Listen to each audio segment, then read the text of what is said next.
Ketika itu Yusuf tidak dapat menahan hatinya lagi di depan semua orang yang berdiri di dekatnya. Lalu berserulah ia, "Suruhlah keluar semua orang dari sini."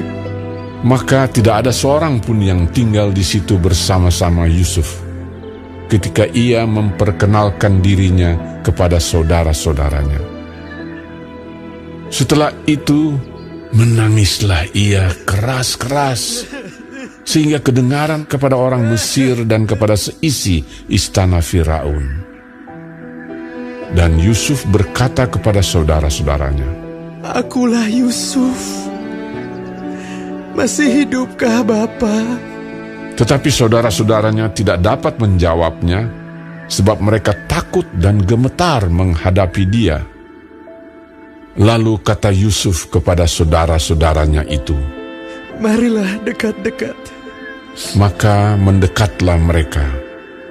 Katanya lagi, "Akulah Yusuf, saudaramu yang kamu jual ke Mesir. Tetapi sekarang janganlah bersusah hati dan janganlah menyesali diri karena kamu menjual aku ke sini. Sebab untuk memelihara kehidupanlah Allah menyuruh aku mendahului kamu. Karena telah 2 tahun ada kelaparan dalam negeri ini, dan selama 5 tahun lagi orang tidak akan membajak atau menuai. Maka Allah telah menyuruh aku mendahului kamu untuk menjamin kelanjutan keturunanmu di bumi ini, dan untuk memelihara hidupmu, sehingga sebagian besar daripadamu tertolong. Jadi bukanlah kamu yang menyuruh aku ke sini, tetapi Allah. Dialah yang telah menempatkan aku sebagai bapa bagi Firaun dan tuan atas seluruh istananya, dan sebagai kuasa atas seluruh tanah Mesir. Segeralah kamu kembali kepada Bapa dan katakanlah kepadanya, beginilah kata Yusuf anakmu, Allah telah menempatkan aku sebagai tuan atas seluruh Mesir. Datanglah mendapatkan aku, janganlah tunggu-tunggu. Engkau akan tinggal di tanah Goshen dan akan dekat kepadaku. Engkau serta anak dan cucumu, kambing domba dan lembu sapimu, dan segala milikmu. Di sanalah aku memelihara engkau, sebab kelaparan ini masih ada 5 tahun lagi, supaya engkau jangan jatuh miskin bersama seisi rumahmu dan semua orang yang ikut serta dengan engkau. Dan kamu telah melihat dengan mata sendiri, dan saudaraku Benyamin juga, bahwa mulutku sendiri mengatakannya kepadamu. Sebab itu ceritakanlah kepada Bapa segala kemuliaanku di negeri Mesir ini, dan segala yang telah kamu lihat. Kemudian segeralah bawa Bapa kemari." Lalu dipeluknya lah leher Benyamin, adiknya itu, dan menangislah ia, dan menangis pula lah Benyamin pada bahu Yusuf. Yusuf mencium semua saudaranya itu dengan mesra, dan ia menangis sambil memeluk mereka. Sesudah itu barulah saudara-saudaranya bercakap-cakap dengan dia. Ketika dalam istana Firaun terdengar kabar bahwa saudara-saudara Yusuf datang, hal itu diterima dengan baik oleh Firaun dan pegawai-pegawainya. Lalu berkatalah Firaun kepada Yusuf, "Katakanlah kepada saudara-saudaramu, buatlah begini, muatilah binatang-binatangmu dan pergilah ke tanah Kanaan. Jemputlah ayahmu dan seisi rumahmu dan datanglah mendapatkan aku. Maka aku akan memberikan kepadamu apa yang paling baik di tanah Mesir, sehingga kamu akan mengecap kesuburan tanah ini.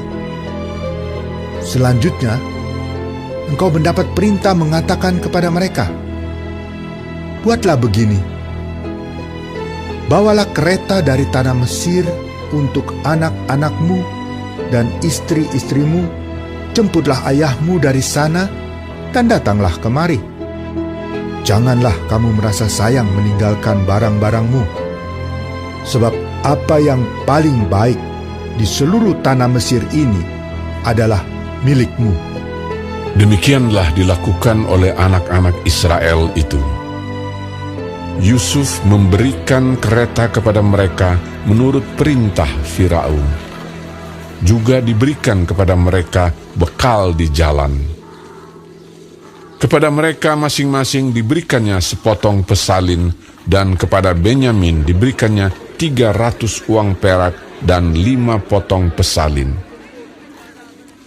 Di samping itu kepada ayahnya dikirimkannya 10 ekor keledai jantan, dimuati dengan apa yang paling baik di Mesir. Lagi pula 10 ekor keledai betina dimuati dengan gandum dan roti dan makanan untuk ayahnya dalam perjalanan. Kemudian ia melepas saudara-saudaranya serta berkata kepada mereka, "Janganlah berbantah-bantah di jalan." Demikianlah mereka pergi dari tanah Mesir dan sampai di tanah Kanaan kepada Yakub ayah mereka. Mereka menceritakan kepadanya, "Yusuf masih hidup. Bahkan dialah yang menjadi kuasa atas seluruh tanah Mesir." tetapi hati Yakub tetap dingin, sebab ia tidak dapat mempercayai mereka. Tetapi ketika mereka menyampaikan kepadanya segala perkataan yang diucapkan Yusuf, dan ketika dilihatnya kereta yang dikirim oleh Yusuf untuk menjemputnya, maka bangkitlah kembali semangat Yakub, ayah mereka itu. Kata Yakub, Cukuplah itu. Anakku Yusuf masih hidup. Aku mau pergi lihatnya sebelum aku mati.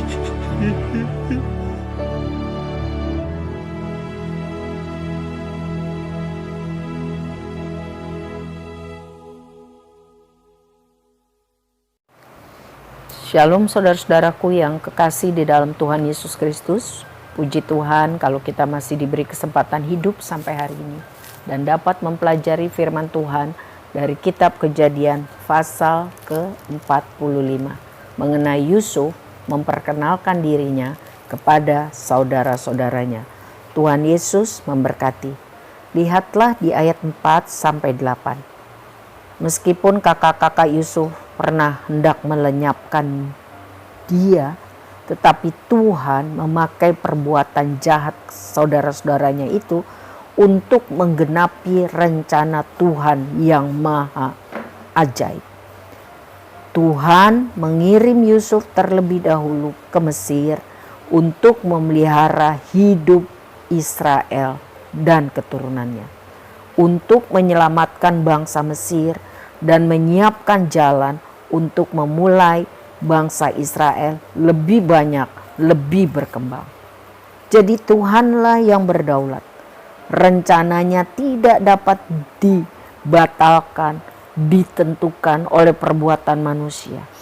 Jadi ketika orang lain bermaksud jahat terhadap kita, ingat bahwa orang-orang itu hanyalah alat yang Tuhan pakai untuk mendatangkan kebaikan selama kita hidup sungguh-sungguh mengasihi Tuhan. Saudara-saudara, ayat 7 mengenai menjamin kelanjutan keturunanmu. Demikianlah yang Yusuf katakan kepada saudara-saudaranya. Tuhan bekerja luar biasa melalui kehidupan Yusuf untuk memelihara umat pilihannya yang akan memperanakan Kristus.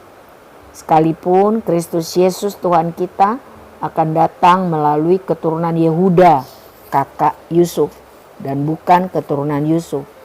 Tetapi Tuhan memakai Yusuf untuk memelihara kelangsungan hidup garis keturunan Kristus.